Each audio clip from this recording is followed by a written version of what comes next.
৩,০০০ টাকার জন্য ১২ পাতার ফর্ম। পরিবারের স্থাবর অস্থাবর সম্পত্তির হিসাব দিতে হবে, আয় ব্যয়ের খবর জানাতে হবে। কত জমি আছে, কত ঘর আছে, কার নামে কি আছে, সব লিখে দিতে হবে। ৩,০০০ টাকা পেতে গিয়ে বাড়ির হাঁড়ির খবরও দিয়ে দিতে হচ্ছে সরকারকে। পশ্চিমবঙ্গে অন্নপূর্ণা ভাণ্ডার প্রকল্পের এই ফর্ম দেখে কার্যত ভিড়মি খাচ্ছেন সাধারণ মহিলারা। কিন্তু মন্ত্রী অগ্নিমিত্রা পাল বলছেন, বেশ করেছি। আজকের ভিডিওতে এই ১২ পাতার ফর্মের পেছনের আসল কারণ এবং এতে কি কি তথ্য দিতে হবে সবকিছু বিস্তারিত জানাবো। আজ শনিবার ৩০শে মে ২০২৬ সাল। পশ্চিমবঙ্গে বিজেপি সরকারের সবচেয়ে বড় জনকল্যাণ প্রকল্প অন্নপূর্ণা ভাণ্ডার। মমতা সরকারের লক্ষ্মীর ভাণ্ডারে মহিলারা পেতেন ১৫০০ টাকা। নতুন সরকার সেটা দ্বিগুণ করে ৩,০০০ টাকা দেওয়ার প্রতিশ্রুতি দিয়েছে। গত বুধবার নবান্ন থেকে আনুষ্ঠানিকভাবে ফর্ম প্রকাশ করা হয়েছে, কিন্তু ফর্ম দেখে অনেকেই চমকে গেছেন। ১১ থেকে ১২ পাতার এই ফর্ম পূরণ করতে গিয়ে নাকানি চুবানি খাচ্ছেন মহিলারা। কিন্তু কেন এত বড় ফর্ম? আগে তো লক্ষ্মীর ভাণ্ডারে এত ঝামেলা ছিল না। উত্তরটা দিয়েছেন রাজ্যের নারী ও শিশু কল্যাণ মন্ত্রী অগ্নিমিত্রা পাল। তিনি বলেছেন, লক্ষ্মীর ভাণ্ডারে বহু ভুয়ো নাম ঢুকেছিল। ৯১ লাখ প্রাপকের তালিকা যাচাই করতে গিয়ে দেখা গেছে বহু ভুয়ো নাম আছে। এমনকি পুরুষরাও লক্ষ্মীর ভাণ্ডার পেতেন। যে প্রকল্পটি শুধু মহিলাদের জন্য, সেখানে পুরুষদের নাম ঢুকিয়ে দেওয়া হয়েছিল। এটা জনগণের টাকার চরম অপচয়। এই অপচয় বন্ধ করতেই এত বিস্তারিত ফর্মের প্রয়োজন হয়েছে। অগ্নিমিত্রা স্পষ্ট বলেছেন, বেশ করেছি।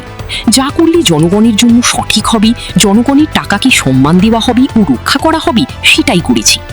এক একটা টাকা আমাদের রক্ষা করতে হবে। এবার জেনে নেওয়া যাক এই ফর্মে কি কি তথ্য দিতে হবে এবং কারা এই প্রকল্পের সুবিধা পাবেন না। আবেদনকারীর বয়স হতে হবে ২৫ থেকে ৬০ বছরের মধ্যে। সরকারি চাকরি করলে মিলবে না। কেন্দ্র বা রাজ্য সরকার অধিগৃহীত পঞ্চায়েত, পুরসভা কিংবা স্থানীয় প্রশাসনে কর্মরত হলেও মিলবে না।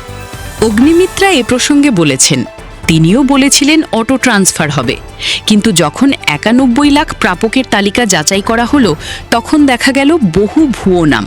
তাই সিদ্ধান্ত বদলাতে হয়েছে। স্ক্রুটিনি বা যাচাই ছাড়া জনগণের টাকা সঠিকভাবে বিতরণ করা সম্ভব নয়। মাঠের বাস্তবতায় কিন্তু সমস্যা কম নয়।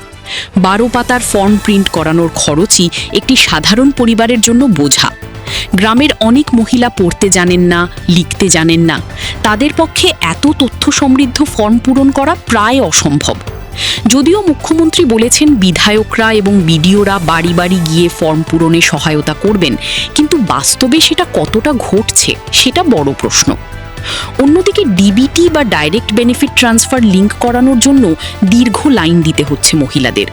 একদিকে ডিবিটি লিঙ্কের লাইন, অন্যদিকে ১২ পাতার ফর্ম প্রিন্ট করিয়ে পূরণ করার ঝঞ্ঝাট। সব মিলিয়ে ৩,০০০ টাকা পেতে যে পরিমাণ সময়, শ্রম ও খরচ দিতে হচ্ছে সাধারণ মানুষকে, সেটা নিয়ে প্রশ্ন উঠছে। মন্ত্রী অগ্নিমিত্রা অবশ্য মহিলাদের ক্ষোভের কথা শুনেছেন। তিনি বলেছেন, পর্যালোচনা করা হচ্ছে এবং আবেদনের পদ্ধতির কোনো সরলীকরণ করা যায় কিনা সেটা ভাবা হচ্ছে। এই কথাটা গুরুত্বপূর্ণ, কারণ সরকার যদি সত্যিই ফর্ম সরলীকরণ করে তাহলে সাধারণ মানুষের কষ্ট কিছুটা কমবে। তবে একটা বিষয় স্বীকার করতে হবে, ভুয়ো প্রাপক বাদ দেওয়ার উদ্দেশ্যটি সঠিক।